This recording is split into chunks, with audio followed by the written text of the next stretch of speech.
A fighting fury, we're from Tigerland. In any weather you will see us with a grin, risking head and skin. If we're behind, then never mind, we'll fight and win, for we're from Tigerland. We never weaken till the final siren's gone. We got the 4 points, folks. We got the 4 points. It looked ugly. It was shithouse, but we got the 4 points, and it's double the wins from last year. So happy days. Everyone walks away a winner except for Essendon, and probably except for Carlton as well. They never walk away winners, or North Melbourne for that matter.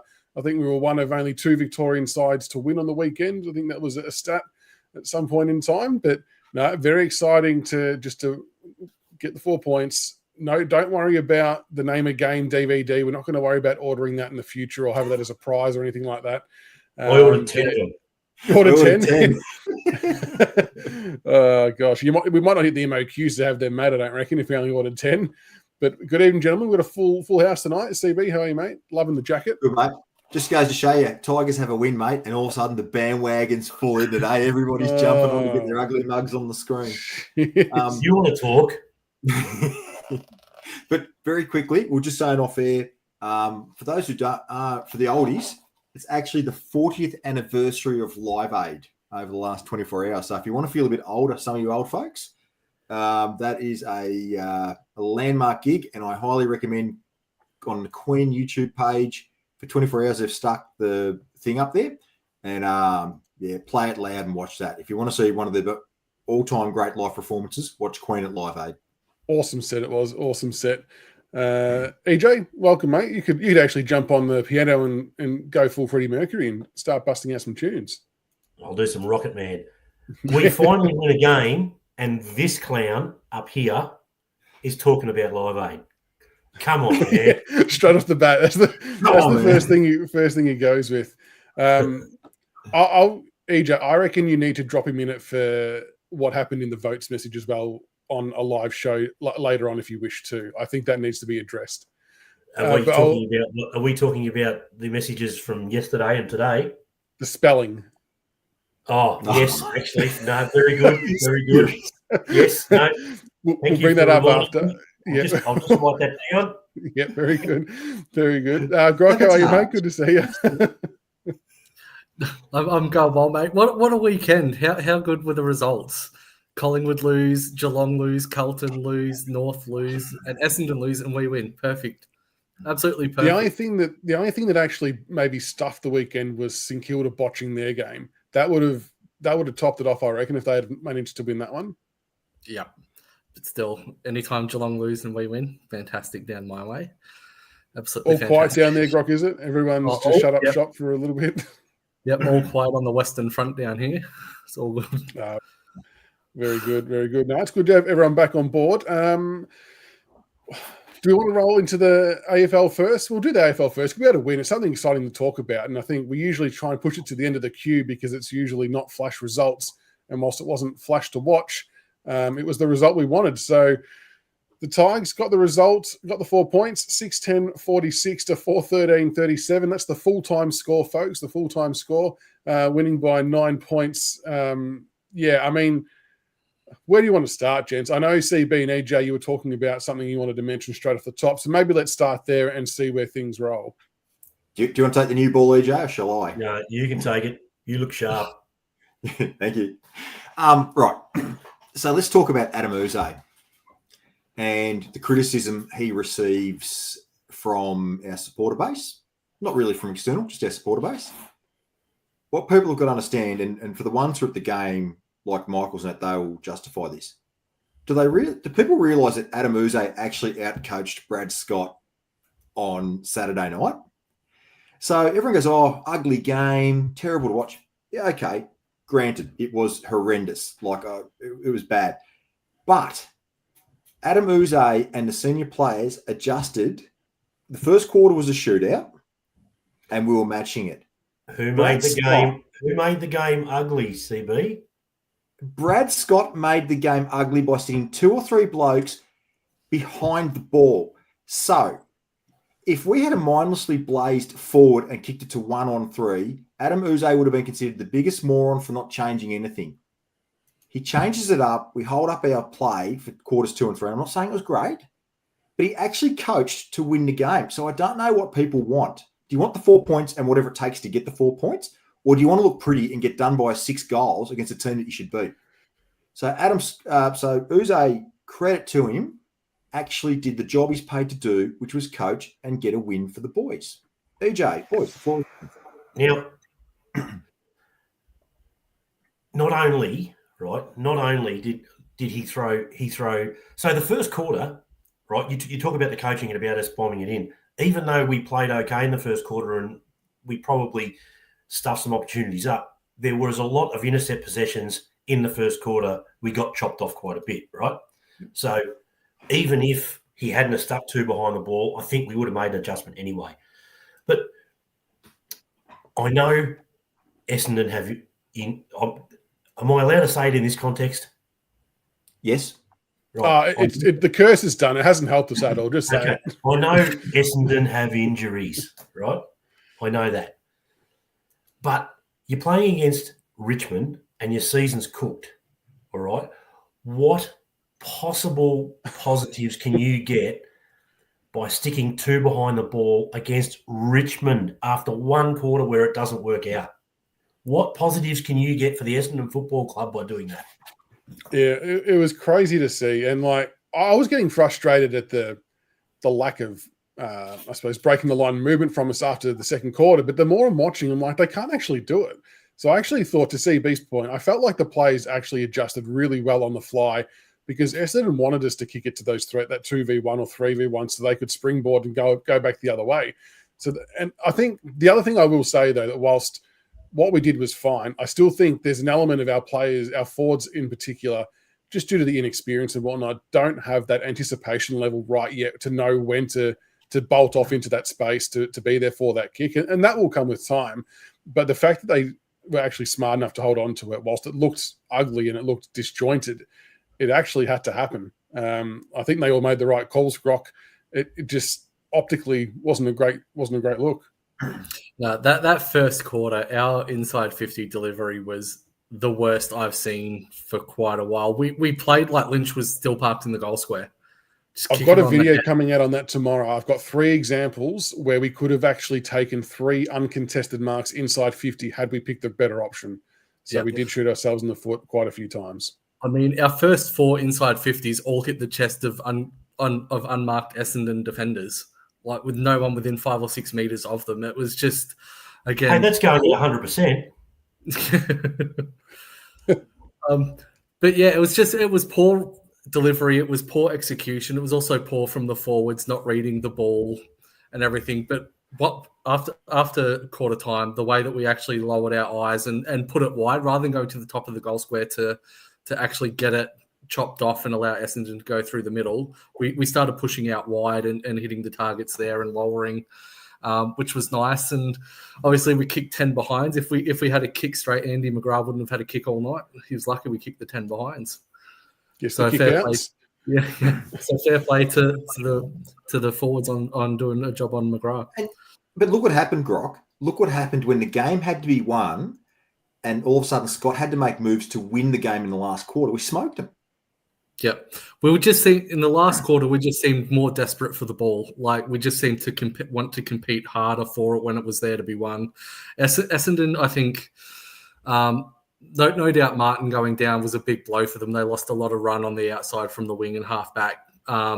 So that stifled them. But it was just the competitiveness of our players. I mean, first game of Taj Houghton setting the standard with his just repeat efforts and the sneaky little handballs, out of traffic and everything. That goal that he kicked, the mark that he took, it just raised. You could just see the boys lifting after those key moments. Some players sort of didn't have great games. Cozzy in particular had a really dirty night. But again, I think all around our back line held up really well, and that was where it was really won. It was the midfield contest in the back line. Yep. So just on Houghton quickly, the two efforts I think specifically you're referencing on the ground One of them, first of all, he shows amazing desperation, which is what you want, right? Yeah. One of them, he dives on the ground and spins and handballs in the one motion. Yeah. But the other one, it was so clever. He saw the person on the other side of the contest, and he dived in and made no effort to take the ball, but just punch it through to the other side. Yep. Yeah.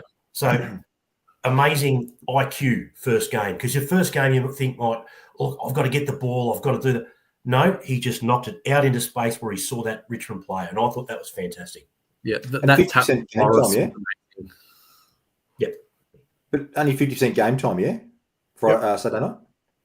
Yeah, limited games, 56% game time. So the impact that he had, and even that other one on the boundary line late in the game where you sort of paddled along the boundary line, worked around his player, got it to Trezise, so then hit up Jonty Fall. Just doesn't give up. Like a lot of players would have let that go out of bounds, have a stoppage, reset, but he wanted to keep the ball alive. And when he gets a bit stronger, he'll burst past a few more of those players. And he had that handball over his head in the middle where he grabbed it, jumped up, got tackled and released over his head, which was very, like, I don't like comparing, but it was very Shane Edwards-like. I think a lot of people at the ground would have felt the same way, no doubt. But yeah, he was super. And look, would have loved to have seen him play more than 56%, but he was blowing up a bit at the end, I reckon. So it was probably well managed, and that's only going to improve as the weeks go on. But we had the back line mentioned earlier. What more could the back line do? That they've been such a saving grace for us in a lot of games. Welcome TNT as well, by the way. Tyler Young, gents, first game back at AFL level, I thought he and Miller partnered exceptionally well. And I know that Essendon has their injuries, but they don't have injuries to their two big key forwards who are still very dangerous in their own right. So they still had a big task ahead of them. And I thought they handled it well, CB. Yeah, well, like I said, Tyler Young, I guess the last 3 weeks, 4 weeks, we've come across, 3 of the top 5 teams in the AFL. Now we've come against a lesser. So it was a good game for him to come into. But just showed his worth to the club, and I thought fantastic inclusion. And Miller, again, he's having a great season. He's having a really, really good season. So the defensive half was terrific, and Jaden Short and Banksy worked well together. So, yeah.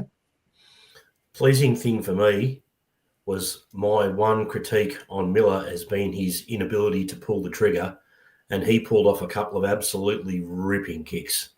Yeah. That one, the Sims, that was a laser. So that was, for me, that's a massive, massive difference in his game. He's been defensively solid all year, but that was something else. Yep. Yeah, I thought Tyler Young did a fantastic job on Caddy. Again, to use the phrase, won't need a shower after the bath that he got. I thought, Young was fantastic. Essendon's forward line were very much like ours. Like, it was very makeshift. Obviously, they've had a few players out. So Caddy's really been the one that they've relied on heavily. And for a second or third year forward, was always going to struggle. But Young's first game back at AFL level for 18 months, I thought he was absolutely brilliant. Our whole back line really stood up, which was pleasing to see, especially for Tigger's 250th. You kind of expected more.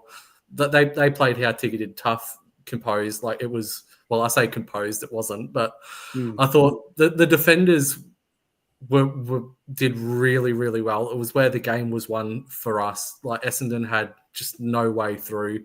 The shots that we gave up for them were, weren't easy shots either. So yeah, credit to the back line. He's not, Michaels. He's not in the running sheet, but I just want to mention Jonty Fall.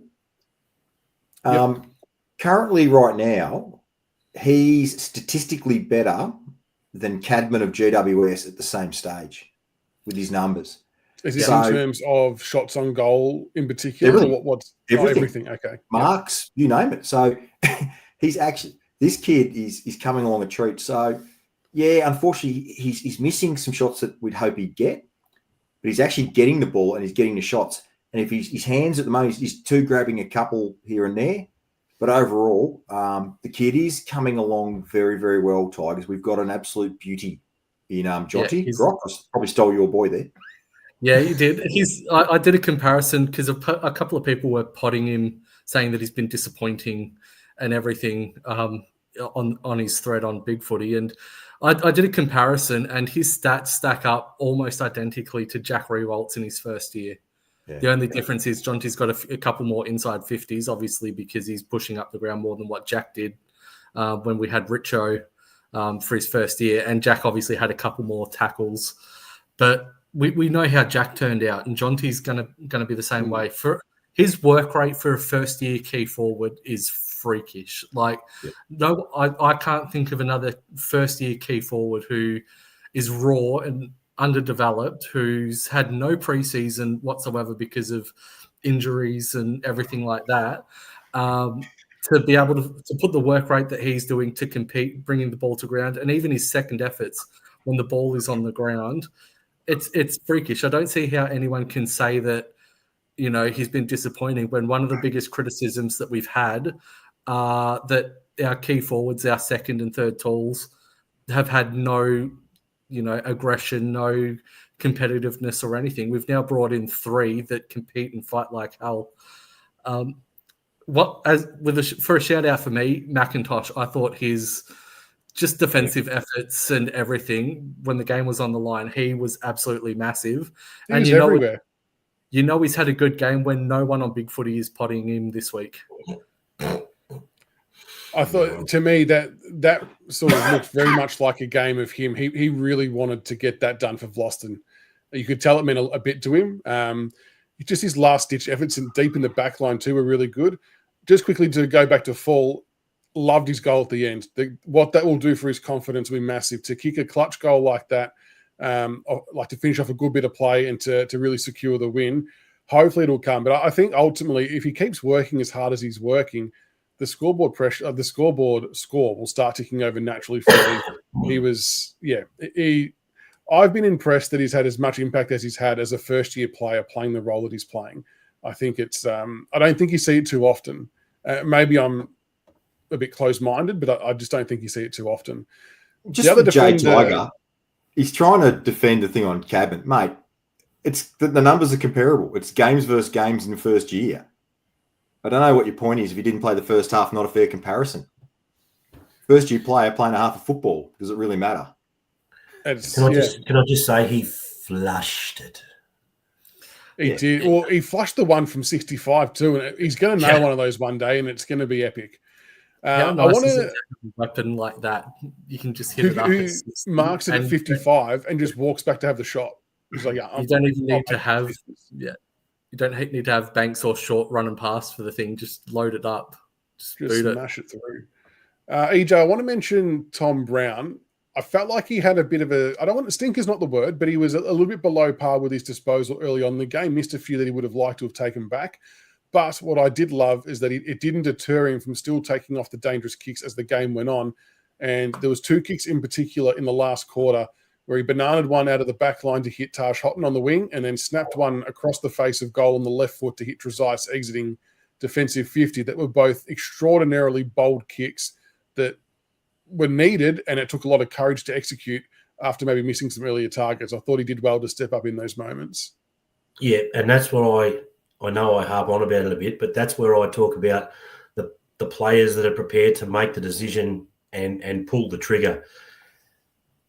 If they didn't work out, it would have been disappointing and there'd be people taking pot shots or whatever, but given where we are in our development, to see the players with the confidence to do that, even because I think he ended up going at about 65% maybe. Yeah, he was the lowest out of the backmen. Yeah. Right, but early on it would have been 30% probably, right? To have the confidence to still pull the trigger after not doing so well early, yep, fantastic. He was pretty good. You mentioned Uze at the start, CB. The one move that I don't think a lot of people are talking about is the move to put Jack Ross on the Zach Merritt after half time. So Zach Merritt in the first half was everywhere and smashing us. And I'm like, holy shit, it's happening again. And then after half time, they made the move, and I think he had about 11 disposals for the rest of the game, which is an extraordinary effort for Jack, like for anyone, but Jack Ross, it's a super effort. And he was tagging him to the point where Zach Merritt was like slowly walking off the ground, trying to cause a mismatch or hoping that Ross would run off ahead of him. And Ross was literally by his side every single step of the way and would not budge. And he's executed the role perfectly. So it begs the question, why wouldn't we do that against the number one on-baller, just like Essendon are doing with Setterfield? Why wouldn't we do that to the opposition's best ball carrier every week to give ourselves a chance to get it out of the middle? Just saying. And I think it's worthwhile doing it because Ross can actually work off the player as well. Like he can still find his own ball, but if he's tagging a Merritt or a Cripps or whatever, then they're going to keep leading him to the footy more and more. And I think it's only going to be beneficial for his game too. So I'm all for it.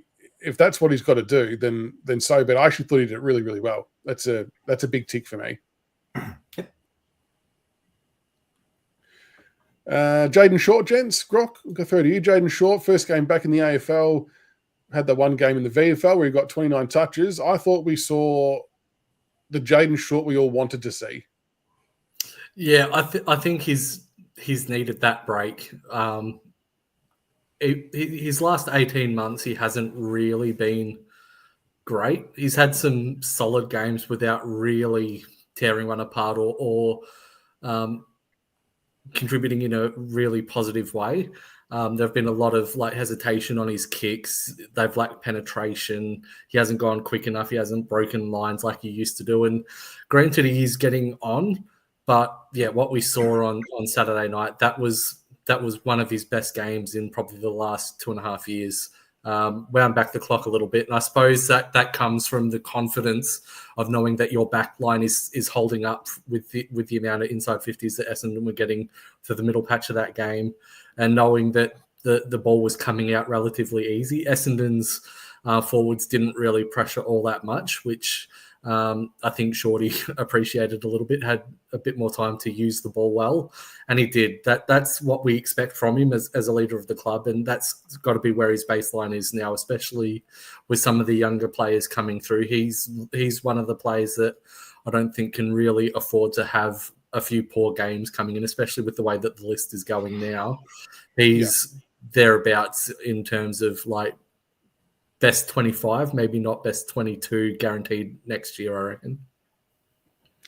And EJ, Luke Traynor, thank God, got a Rising Star nomination this week, which I think, as we said off air, probably wasn't his best. It was a good game, wasn't his best game. There was probably some others in the round that performed really well, but he still deserves it on the body of work.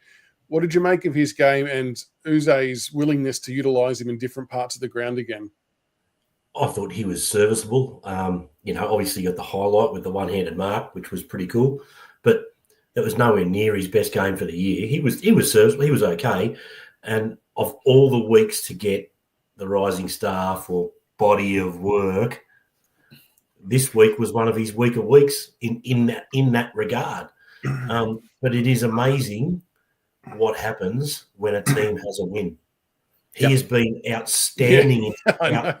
Right, he's been outstanding in some losses, like over 20 possessions, good disposal efficiency, intercepts and all that sort of stuff, and got nothing. And what did he have? 15, 16? I don't know. Not many, right? He was okay. I'm really pleased he's got the Rising Star nomination that he deserved 10 weeks ago, but he didn't deserve it this week. I wonder if it's weighted in towards winning a game adds bonus points or something. I'm not sure, because you're right. He's definitely played better games in some of the losses we've had in rounds where other youngsters maybe didn't have bigger games, but he got there in the end. Not that it's the be all and end all, but it's just nice for him to get that recognition. Now, CB, we've had he went at the disposal efficiency of 70%. So he wasn't, some people say he needs to clean up his ball use, but not bad. No, he does need to clean up his ball use. That is he might have been at 70% at the weekend, but he's had some really low DE weeks.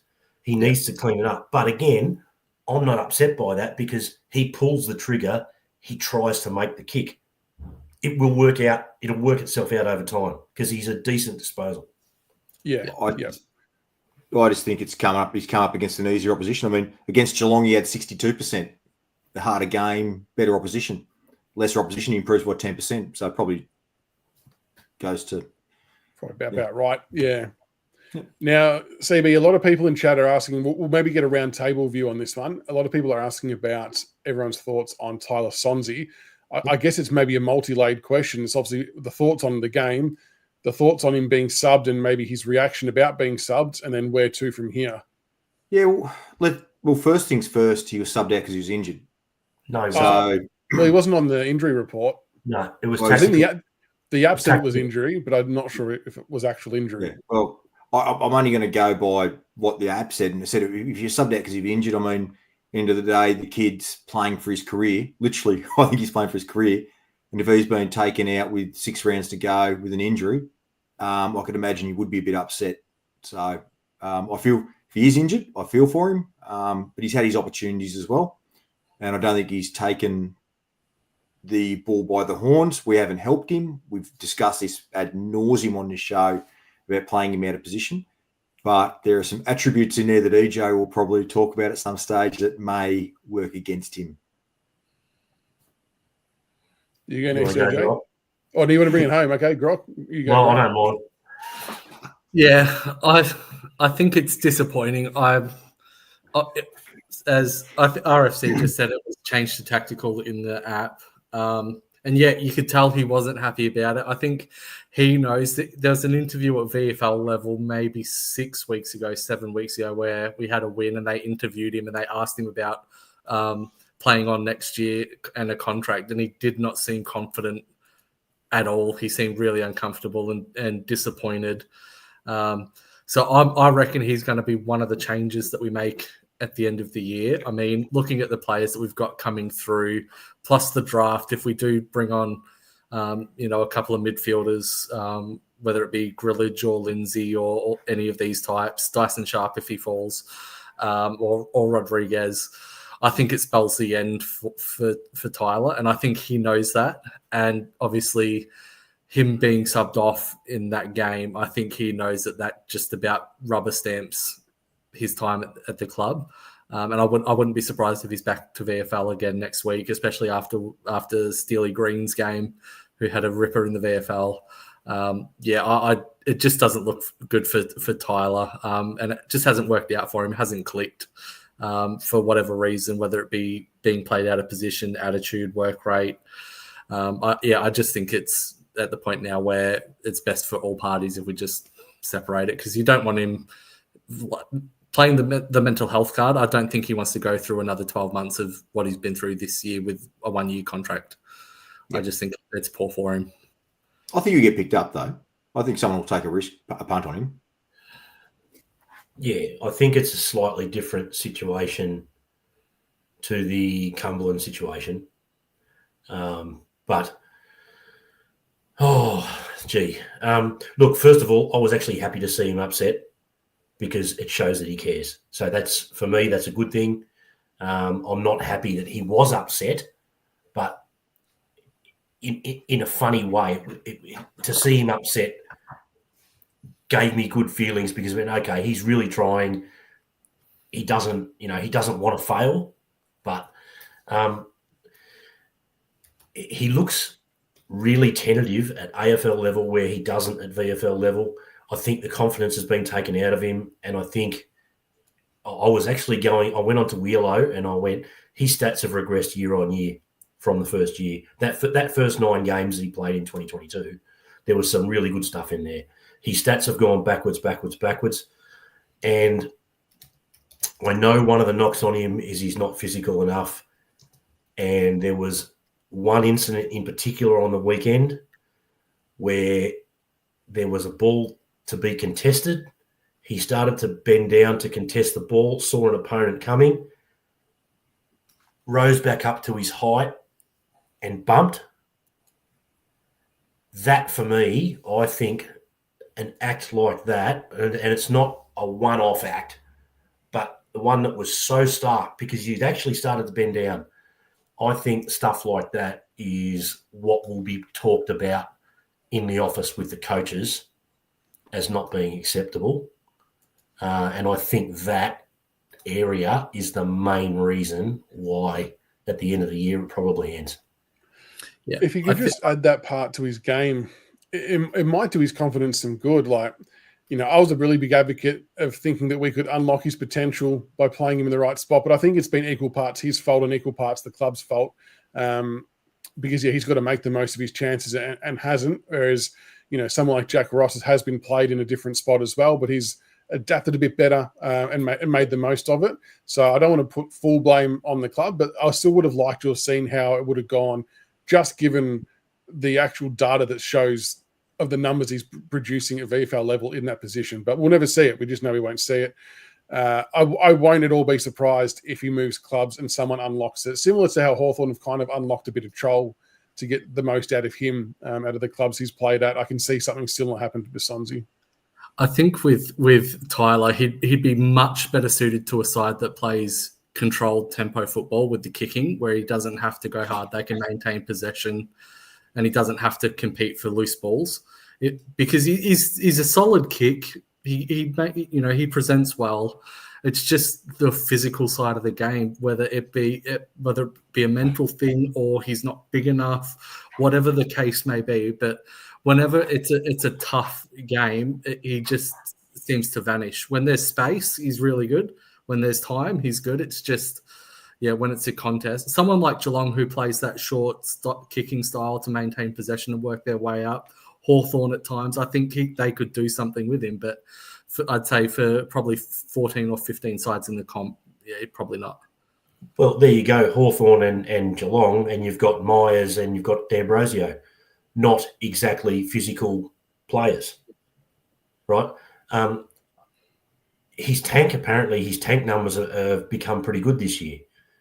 If he's not willing to be that, to put the body on the line, maybe he plays outside, and if it's not high half forward, maybe it's wing, and he's used as a connector, and someone can unlock it.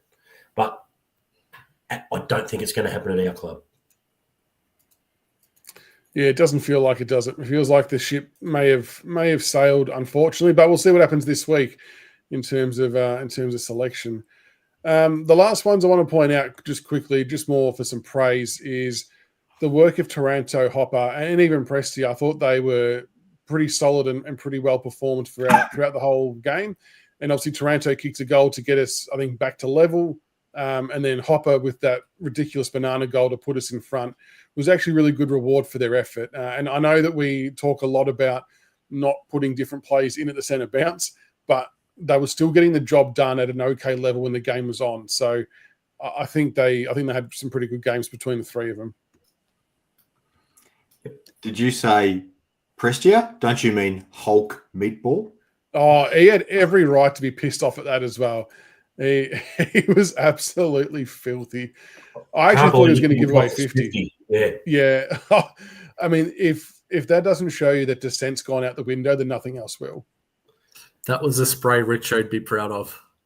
Yeah, that was as clear cut as you're likely to see. Nank was also awesome and the highest rated player on the ground. But my special mention goes to the sub, Tresize. I thought he was fantastic when he came on. I mean, 9 disposals and 140-odd metres gained in a quarter. That's what you call making the most of your chances. Surely he's got to play full minutes next week. Well, this week, sorry. Yeah. That was an impressive quarter, CB. It was. I'm messing around. I'm trying to get something going in my background, and this stupid Mac, it will not let me do it. And it'd be so funny if I could get it, but it's just not. So I've been paying attention. Something tradesman, something tools. That's all I'm going to say. All right, we'll move on very quickly. Let me do it. We'll bring up our favourite graph, the old North Melbourne death ride chart. We haven't brought this one up for a while, but they've racked up 3 losses in a row for us, which is nice. The D's, got the return leg under control for us. So 12 losses for the Kangaroos, still 16th and still pick 3. And it's getting more and more likely, I think, that we're going to end up with a top 5 or 6 pick at a minimum. We need St Kilda to get another win to push up above or to get a bit further ahead. Obviously, the D's pushed ahead with that win. Sydney pushed ahead. Port Adelaide pushed ahead. And now we're in a spot that we can potentially jump them if we win this week, which would be quite remarkable. The concern is Essendon are that big as spuds that they might cost us a pick.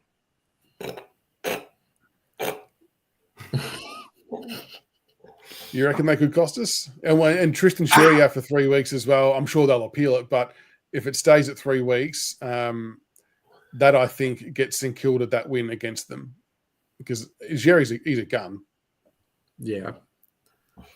So we're I actually tracking think okay. This trade still feels good for us. I think the Saints have been playing all right. Like I thought they were really good against Sydney. Like they're going as well as you can for a 4-win team or a 5-win team or whatever it is. Yeah, They definitely are. They're a Jekyll and Hyde team, though, St Kilda. Like, their good is really good. Their bad is horrendous. Like, it's just that gulf is insane. But, that's tracking well for us. And, AJ, are you prepared and ready to go? Am I all right to roll this? Yeah, go on. All right, now it's time for... Where's me shit? I've lost the... Oh, here we are. Come on, man. Come on, man. Come on, man. Absolutely seamless, Michaels. Seamless. Yeah, I know. Well, special mention this week, and I'm going to out his 5 votes for the vote show. Unfortunately, Oh, here we go. but our old mate up top here, Captain Blood 17, has given the 250 gamer Nick Vlosten, right, full votes, 5 votes this week. Stuff it, he said, it's his 250th, blah, blah, blah. Now, if you're going to break protocol and not give the votes to the best player on the ground, and if you're giving votes to a player that's played 250 games for your club, is there any chance you could spell his name right? Come on, man. I just want you to know we didn't get Shay or Shy Bolton's name right for 7 years on this show. So speak for yourself. My name's not Tig71. That's my defense. Oh. But the come on man this week in going on to the ladder is Brad Scott. Like, and it goes back to right what we spoke about earlier on. You're playing against Richmond. You're not playing against Geelong or against Adelaide and trying to stop yourself from losing by 100 points. You're playing against Richmond. Your season's screwed. Your team learns nothing by playing 2 or 3 behind the ball. Are you that scared after 1 quarter of football where your defenders were intercepting us at will that you had to stuff up a perfectly good game of football and turn it into the worst game I've seen in over 20 years by putting 2 or 3 players behind the ball? We talk about this being an entertainment industry. Brad Scott, you're a disgrace. Come on, man. I think that's fair enough. I mean, yeah. What right do you have flooding against the second bottom side that's got little to no forwards? It just made no sense whatsoever. It was almost a career saving thing. Like, he was trying not to lose his job, and he's probably gone and done it by doing that and taking away any offensive capabilities. He's just he's shut the bed royally. Yeah, it wasn't his finest work, was it? But there you go. That is, come on, man. I think that's a good addition. I think that's a pretty handy addition. I'm surprised it wasn't about the AFL and the discrepancy between threatening players and calling them slurs. Look, they're already on the ladder for the Rioli thing as it is. I didn't want to double up, but yeah, I mean, seriously. Yeah. I mean, who was the guy up at the Gold Coast who self-reported after 1 day and got a 6-week suspension? Graham waits a week to self-report and gets a 4-week suspension, and someone else threatens to have someone taken out and gets a 1-week suspension. Yep, absolutely. The game he was already missing. Completely he was injured, was not going to play anyway. He was already missing the game. Completely valid, Grok. Completely valid. The game's never been better, you negative Nancy's. Oh, gosh. Oh, I heard that. Yeah, little tinny. I don't have any Cody Walker updates as such. I'm not sure if anyone else here does, but I'm enjoying Carlton's demise because I feel like that helps our chances greatly. They are self-imploding right before our eyes. It's actually almost a shame that he doesn't have to pick this year because I think we'd be an even greater chance. They kind of get an off-season to fix themselves potentially. Punt Road Local. Can you put in Punt Road Local? Yes. I forgot this. Up. I forgot this. I was at the dinner table when this news report came up yesterday, and I looked and I said, current West Coast Eagles player. And my wife's looked at me, she's gone, what do you mean? I said, well, no one gives a shit about West Coast in Victoria, so they have to label a Richmond tag in there to get their story. What absolute bullshit was that? That's pretty bad. I didn't see that. That's horrible. Can you just add that?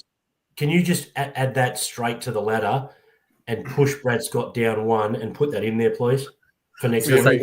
We can update that. Who was it? Channel 7. So 7 News. Great pick up there, Punt Road Local. Great shout, Punt Road Local. Great shout. Yeah, thank you. That is horrible. Horrible. Yeah, wow, that's really bad. Yeah, I think Blues fans should start to feel a bit nervous about it as well. I think they should.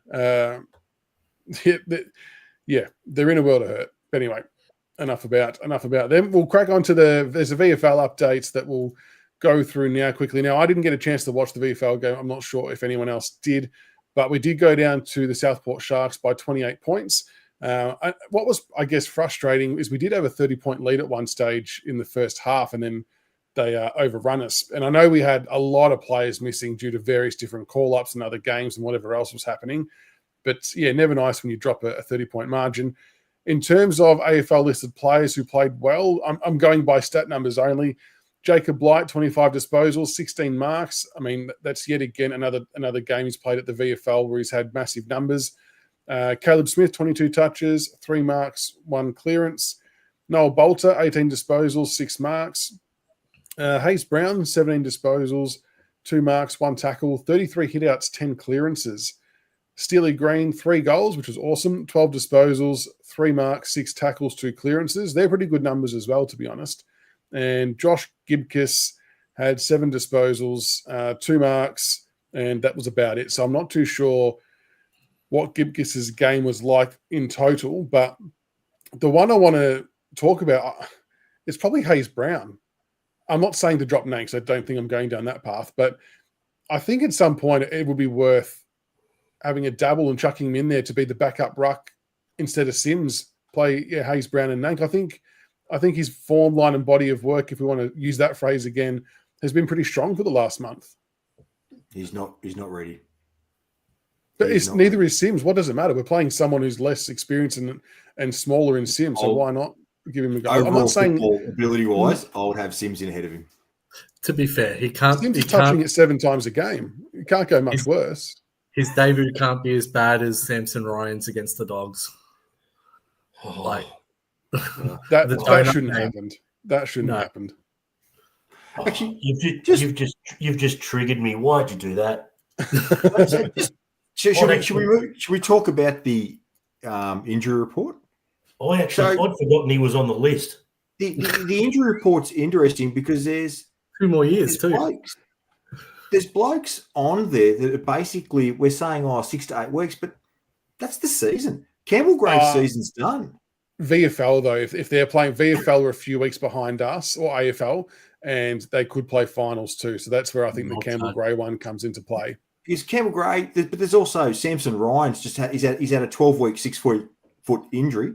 He's just TBC. They're just trying to work through that, I guess. So there's a few more boys, I reckon, that a season done that we haven't. I don't know. Not convinced I'll get back. The one I'm getting a little bit concerned about at the risk of triggering anyone else is the Smiley scenario and how that's playing out. It's, I don't know. It just, that write-up was not a glowing report of how that's tracking. No.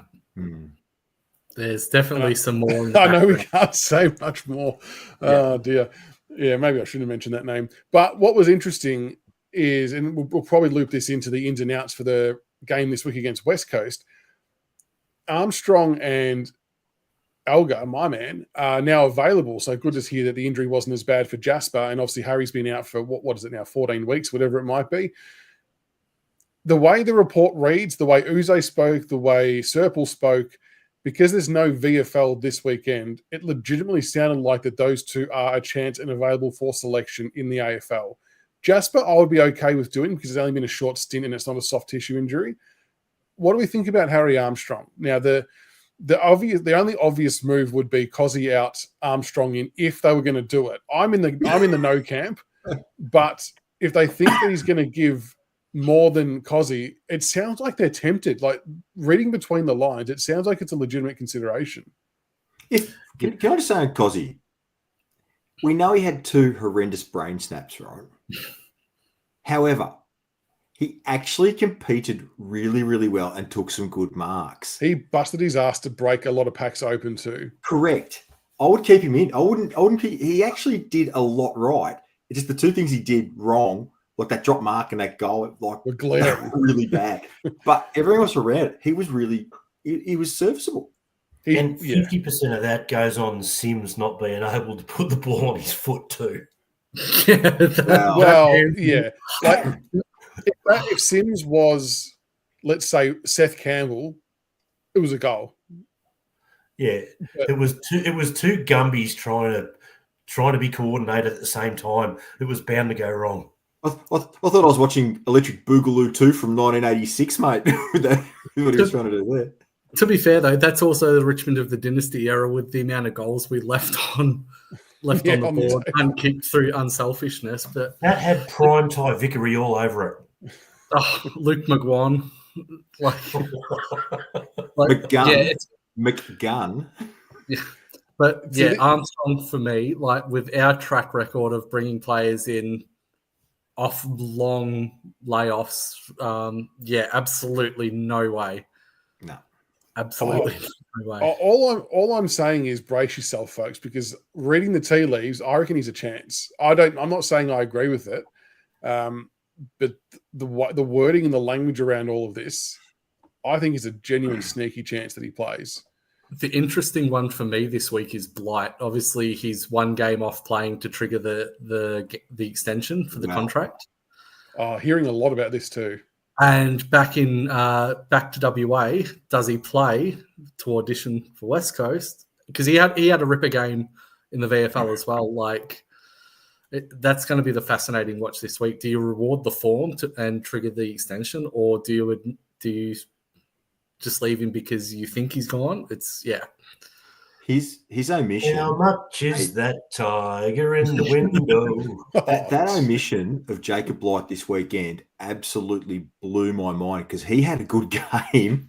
He had a good game. I thought the week previously you had 17 disposals, 100% DE. You know, for how often the ball come in there, and then we dropped him for Kaczynski to play.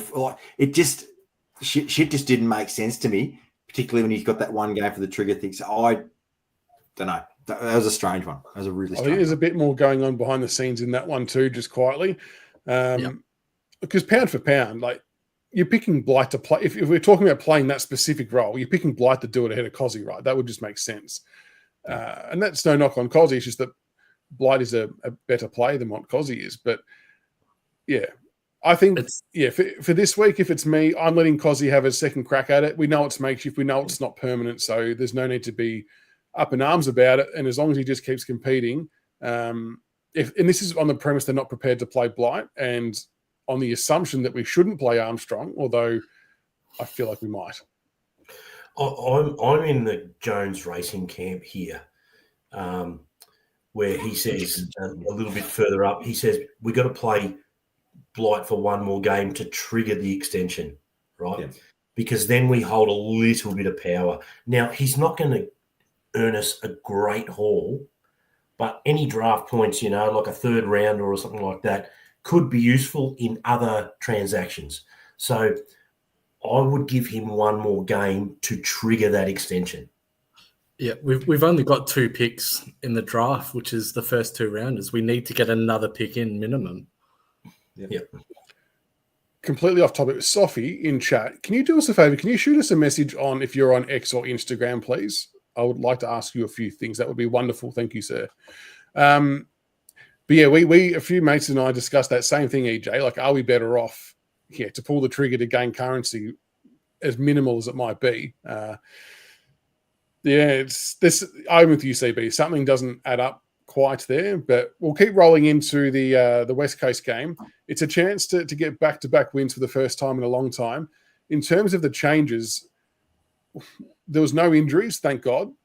Are there any forced changes that you would make? Like, is Sonsie genuinely on the chopping block? Would you swap him for Elgar? Does Steely Green come in, or do we want to see more of that performance at VFL level before you bring him back in? CB, we'll go around the room. Do you have any forced changes you would bring in, or are you going unchanged? Trezise comes in. Full time, good call. You know what? If he's not injured, Sonsie either sub or it's Steely. But I think maybe Sons probably goes to sub. I'll say possibly no change.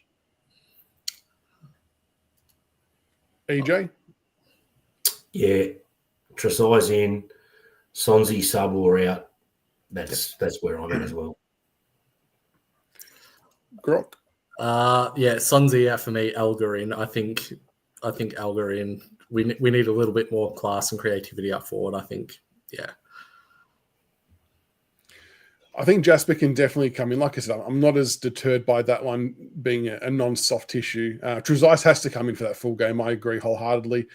And it just, I mean, who would you have a sub? So let's say that we've put Trezise in full time, and let's say the swap was Sonsie for Jasper.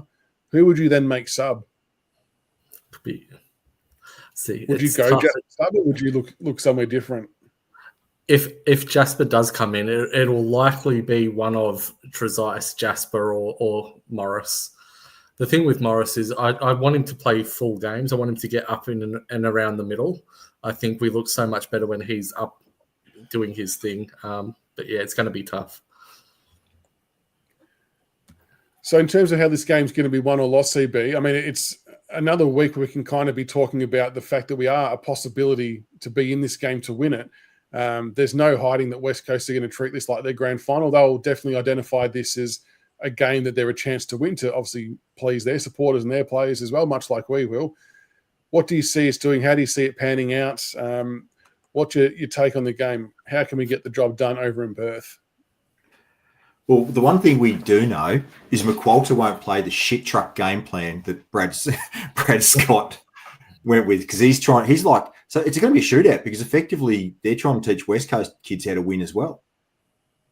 So I think it's going to be an absolute crapshoot through the middle. I think it's going to be a turnover fest, and I think it's going to be whoever can capitalise on turnovers scores will probably win the game. That's what I think. And I can't. And the thing is, I'm trying to think. Does Tim Kelly come back in for them? Well, they did that last time, didn't they, against us? They brought Tim Kelly. Was that one of his first games back? Yeah, they played him forward, and he played really well. And remembering last time too, they played Liam Ryan in the midfield as well against us. That was the first time they kind of rolled that out. I'm not sure if they've done that since. I haven't really tracked many more of their games, Grok. But what do we have to do to win this game? Like, looking at some of the players, I look at their back line, and I mean, they've got Ginby, Duggan, Baker, but they're Baker and Duggan are obviously on the smaller side. McCarthy's not blessed with height. It kind of feels like it could be a game where we may be able to potentially stretch them in defence, similar like what we're trying to do against Essendon. Yeah, West Coast, they play a lot down the wing. They generally don't go too much through the midfield, which will definitely help. But yeah, again, it's just the midfield. They bullied us last time we played them through the midfield. It was just we were lucky. Liam Ryan through the midfield, as you mentioned, last time we played was absolutely dynamite. Like, he carved us through the midfield like a hot knife through butter. So I think we need to be mindful of that. And there's no doubt that Uze and the match committee and the coaching staff will have made notes from that and maybe expected a little bit more this weekend. I think Nank definitely needs a big game. Their rucks, although they're not great, they do rotate really well forward. So again, Nank needs to really be watchful and drift down back. And yeah, it's just the midfield battle too. As long as we can compete, and the one thing I would really like is Mansell to do a repeat from Martin on that dog Jinby. Take him out of the game. Like, just that's your thing. Just stick to him. Be like same as he did with Tom Stewart. Just stick on him, niggle him, get stuck into him. EJ, what's your thoughts on the game? We've got Harley Reid potentially auditioning. He's actually starting to play okay. He got a bit lippy on the weekend, Horn Francis. He doesn't mind a bit of a stoush on field. Went back home to your mum. Yeah, bold call. After 1 year. Oh, that was awesome. Yeah, look, I actually think we're going to struggle. This is their grand final, I think. This is their chance to get another win for the season. They're at home. Our forwards are young. I think that, and that's my argument for keeping Kaczynski in the side, is we really need that mature body down there if we're to have any chance, because West Coast have a mobile defence and can move the ball well out of the back line. And if we've got too many young giraffes down there, I know Fall gives his best and competes, but Baker and Duggan, they're going to run rings around him. Ditto Sims. So that's the area of concern for me, is West Coast developing drive off half back. And that's, I guess, where the importance of Mansell, Seth Campbell, Morris, Houghton and whatnot come into play, trying to make sure that they are accountable for whoever they're on down there. Because I think tall-wise, they've got Harry Edwards down there. I'm not sure if they're going to make changes, of course, but he's 200 centimetres. He's played 53 games. Then there was Retz Bazzo, who's he's played 22 games. He's 195 centimetres. So they're probably their two tallest down there. So if Cozzy can occupy one, and obviously Jonty Fall's going to get one as well, then maybe someone like Sims could potentially become a bit more of a threat down there, CB, and maybe we've got to try and identify the mismatch, I guess, and try and get to it as soon as we can. Well, yeah, I mean, it's just a pity we didn't have Lafau got injured, because Lafau is that medium, quick, yeah, or even Jacob Bauer. It's just a pity when those medium-sized forwards, just quick, isn't there. And we're going to have to go with Sims again, unfortunately.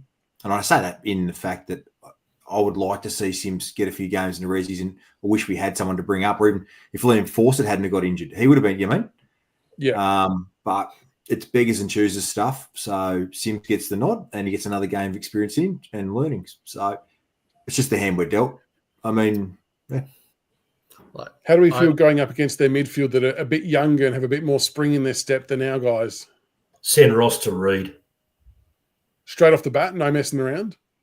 Just do it. Piss him off. 100%. K-Mac on the wing on a big ground, he will do some damage with his running power. I mean, you also got to think about what an occasion it could potentially be for McIntosh as well, playing probably could even be his last game in front of, obviously, his family in his home state. Like, there's going to be that sort of emotion for K-Mac, which is why people were saying drop McIntosh. There is no way the club's going to drop McIntosh for a trip to Perth. But yeah, it's from what I've heard from a few people back in WA, they set themselves for the game against us last time, obviously with Mini.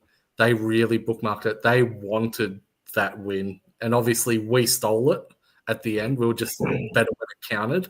I think West Coast were probably better in terms of over the whole course of the whole game last time, but we just cleared it up in the last 5 or 6 minutes to really take hold. They were filthy after that match. They said, obviously, they knew it was a double-up game and they are really, really hungry for it. So they're going to come out and be really physical and really want to put the hurt on us, so to speak, for Mini. So it's going to be our mids are going to have to really step up. They're going to have to work really hard defensively with the run, especially if Liam Ryan goes through there. It's going to be really interesting. The other one too, though, no Waterman at full forward is massive for us. Yeah, he Massive. tortures us, doesn't he? So looking at their forwards, they've got Jobe Shanahan, which will be his third game. He looks obviously a really good prospect. Bailey Williams, Jack Hutchinson, then they've got Cripps and Owies and Brockman who will be down there as well. And obviously if Liam Ryan plays, he'll be floating in and around those areas as well. I suppose we've got to back in Miller and Young to do another stand-up job again, don't we, EJ? And I think when you go to your Broads, your Browns, your Vostons and whatnot, I feel like we've still got enough. We've got good enough coverage in that part of the ground to be able to do a satisfactory job to hopefully give us a chance to hold their score so we can try and get the win. Yeah, it's if we can restrict supply, we can go okay. But if we can't stop the ball coming in, it doesn't matter how good our backs play. Well, we've seen that numerous times through the season. So they are reasonably mobile. So Shorty will actually have to maybe even do some defensive work on the weekend. I think the Eagles have been going pretty well overall. Their start against Port was impressive. Yep. It was very good. Yeah. I guess for us, like always, though, it's how are we going to score? Well, I think we do well enough to stop teams from scoring in bulk for the most part. It's how do we generate enough ball movement or positive ball movement to score ourselves? I'll be amazed if we didn't take it on through the middle where we can. Yeah. I'll be amazed. If they don't put numbers behind the ball like what Scott did, there's no excuse to not have a crack up the middle and to try and run and gun like we were doing in the first quarter against Essendon. Absolutely. And don't underestimate the loss that Graham's been for them. Graham's last 6 or 7 weeks for the Eagles has been absolutely fantastic. We know what he did for us with his defensive acts, but his gut running for the Eagles through the midfield and even his pressure acts and tackles, that's going to be a big blow for them, especially with the form that Prestia and Taranto have been in the last 5 or 6 weeks. Good call.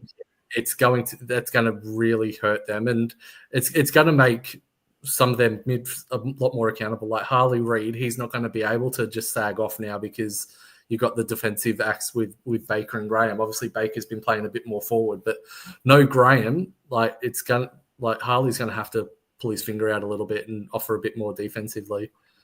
And just confirming that's ex Richmond Premiership player Graham, yeah?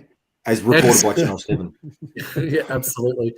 I also saw some comments on chat saying, if West Coast are viewing this as a grand final, that's poor from them. You got to think with how poor they've been over the last 4 or 5 years, a win that they can take that's a kill that's fresh that they can take right now is going to do them a world of good, especially with the younger kids.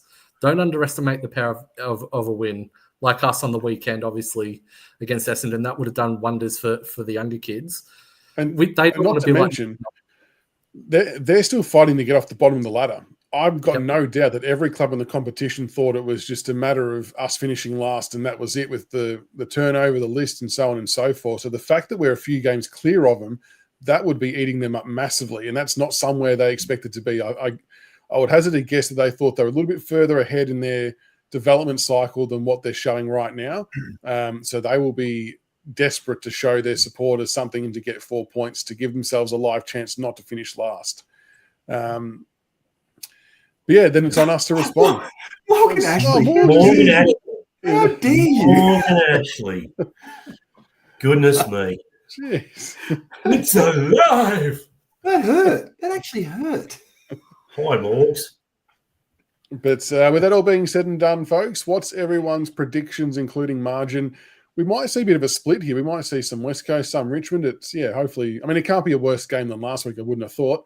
CB, what's your prediction for this one?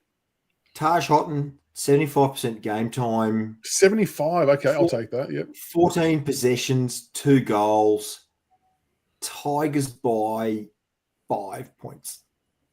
Tigers by 5. Nice. EJ? Taj Houghton, 3 goals, Rising Star nomination. Oh, week 2. But Eagles by 23. Oh, Jeez, you've gone the Rising Star nom. My gosh. Will Shifter be watching this game, though? You might not even see it. Someone made a good point before that maybe Trainer's grandfather got in the year of Shifter Sheehan to get him the nomination. So he played a part. Grok? See, I'm going to be different. You guys have gone hot, and I'm going Jasper Alga 4 goals. I reckon he'll be handy. You're gone the guy's not selected yet. I like this. And 4 Harley Reid brain snaps. And Tigers by 21. Jasper Wayne Carey Alga. Far out. Oh, I like it. I'll say, geez, you put me under the pump now. The thing of do I go Harry Armstrong? Do I go real adventurous? No, I'll say Taj Houghton. I'll go 20 disposals, 1 goal, and I reckon the Tigers will get up by 15 points. It'll be the first time we'll get back-to-back wins and we'll leapfrog north at the end of the round. And can we just go back to the original point at the start of the show on Uzo's coaching? Just think about this, guys. We're going into round 19. If we hadn't have coughed up North Melbourne and GWS, we would have been sitting 14th on the ladder with 6 wins and with the possibility of having a 7th win. And we would have won a third of our season if we didn't have if we win this weekend and didn't cough the other 2 up. So when you're critical of Uzo, just stand back and think about that. We've actually performed pretty well. Yeah, I thought Uzo responded really well after the Geelong game. I thought his tactics in the Geelong game were pretty poor, just the structure-wise and everything. But no, great bounce back this week. I was about 2 meters away from Jasper after the game, and it took everything in my power not to either ask for a photo or a chat. I did very well to do neither. Couldn't get him on the show? No, well, he hasn't replied to my Instagram yet. So if you're watching Jasper, check your inbox. Hey, Morgs. Damien Harwick.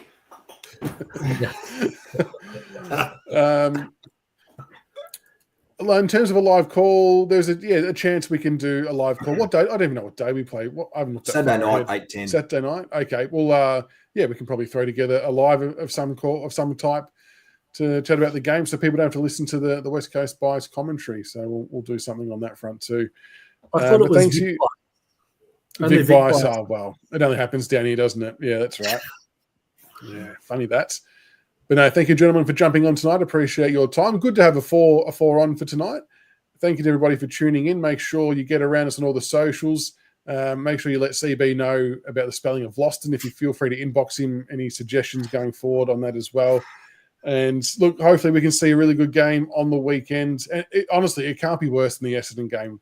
I'll be gobsmacked if it is. We just want to see some more positive ball movement. Speaking of ball movement, there's a video coming out tomorrow morning, I think it is. I've gone through and picked out a few different passages of play from the weekend just to show the 450 entries. So if you're keen on analysis stuff, have a look at that. It just sort of shows where we're maybe going wrong and what we could have done differently that could have netted us some more shots at goal. But have a wonderful night, folks. I was going to say, you're a bit bold with your track record of putting foot in your mouth saying the game can't be as bad as the Essendon game. How could it get worse? It would have to be like Brisbane torrential rain flooded. Yeah. Oh, my gosh. I mean, unless... If kicks 3, there'll be a ball movement video. Don't worry about that.